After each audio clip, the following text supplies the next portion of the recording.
Assalamualaikum warahmatullahi wabarakatuh. Kami dari kelompok 6 yang beranggotakan Aina Darul Jannah, Fadia Marwan, saya sendiri Raiwulanati, dan Sarmila akan menyampaikan materi kami yaitu mengenai psikologi komunitas. Yang pertama yaitu mengenai sejarah psikologi komunitas.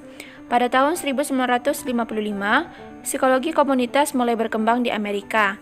Dan pada tahun 1963, Kennedy Bill mengemukakan sistem komprehensif dalam layanan kesehatan mental dengan melakukan deteksi dini dan gangguan kesehatan mental yang dapat menurunkan jumlah penderita yang dimasukkan ke rumah sakit jiwa.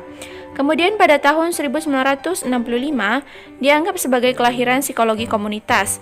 Dan pada saat itu pula, diadakan konferensi di mana pada konferensi tersebut, para psikolog membahas mengenai masa depan dan peran kesehatan mental. Dan tak lama kemudian terbentuklah komuniti psikologi yang disebut dengan Badan American Psychological Community atau APS.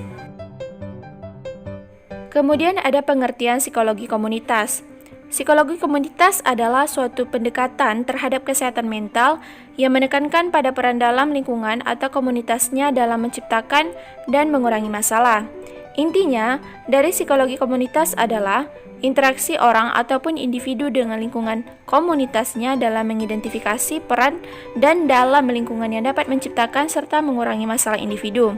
Kemudian, memusatkan diri pada pemberdayaan individu dan kelompok individu untuk lebih dapat menyesuaikan diri dengan keadaan yang dihadapi.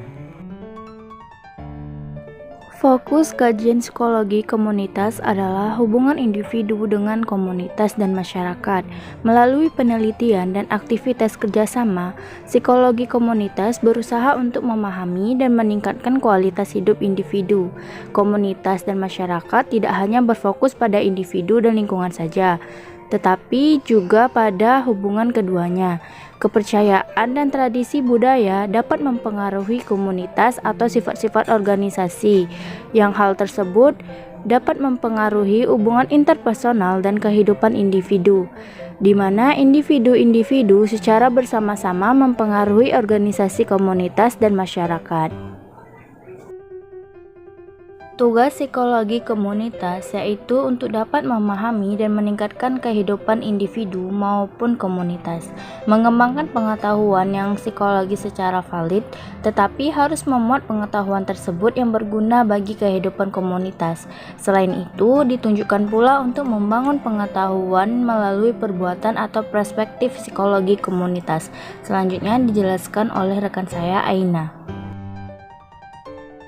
Jenis-jenis intervensi psikologi komunitas terbagi menjadi 3. Yang pertama, pengembangan masyarakat lokal, locality development. Yang kedua, perancangan sosial, social planning. Dan yang ketiga, aksi sosial. Peristiwa yang mempengaruhi perkembangan psikologi komunitas. Kritikan terhadap psikologi yang dinilai terlalu individual dan hanya fokus pada penjelasan perilaku yang didasari pada eksperimen terhadap hewan, proses belajar dan proses kognitif menjadi latar belakang yang penting bagi kemunculan psikologi komunitas. Psikologi komunitas adalah kajian mengenai konteks sosial di dalam kehidupan individu. Kata konteks dalam pertanyaan itu digunakan dalam artian sangat luas, termasuk di dalamnya adalah hal-hal yang berkaitan dengan topik-topik distribusi, penghasilan atau pendapatan, kelas sosial, pekerjaan, dan sense of community. Brenner berpendapat bahwa psikologi yang hanya berdasarkan pada penjelasan individu saja adalah suatu hal yang tidak mungkin. Oleh sebab itu, penting juga untuk mempelajari makna serta konsep komunitas dan pemahaman terhadap cara hidup, adat, dan budaya. Psikologi komunitas ini berfokus pada arah permasalahan kesehatan mental dan sosial yang dikembangkan melalui intervensi juga riset yang dengan setting mencakup masyarakat dan komunitas. Pada awalnya, psikologi komunitas muncul sebagai respon dari perkembangan sosial di Amerika Serikat. Pada masa kolonial, fenomena pertumbuhan kota dan industrialisasi yang cepat memicu meningkatnya imigran yang berdatangan dari berbagai tempat. Tentunya hal ini pasti menimbulkan masalah sosial karena semakin banyak juga variasi-variasi populasi yang muncul, seperti orang-orang yang sakit mental, fakir miskin, dan populasi lainnya yang tergolong lemah atau tidak memiliki kekuatan. Hingga pada saat perkembangannya, populasi tersebut menyatu dan berkelompok menjadi suatu komunitas. Melihat fenomena ini terus berkembang, maka Kongres Amerika mencanangkan Gerakan Nasional Kesehatan Mental. Mulai dari sini, peran para psikolog dan institusi mulai berfokus pada penanganan bagi komunitas-komunitas yang tidak mampu. Psikologi komunitas lebih berorientasi pada tindakan preventif atau pencegahan.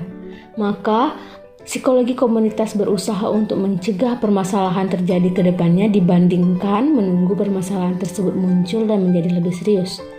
Psikologi komunitas lebih melihat kepada adanya indikasi dari suatu keadaan sehingga bisa melakukan tindakan preventif dan memiliki prediktor apa yang akan terjadi ke depan dengan kondisi yang terjadi pada saat sekarang. Sekian materi yang dapat kami sampaikan. Apabila ada kesalahan, kami mohon maaf. Wassalamualaikum warahmatullahi wabarakatuh.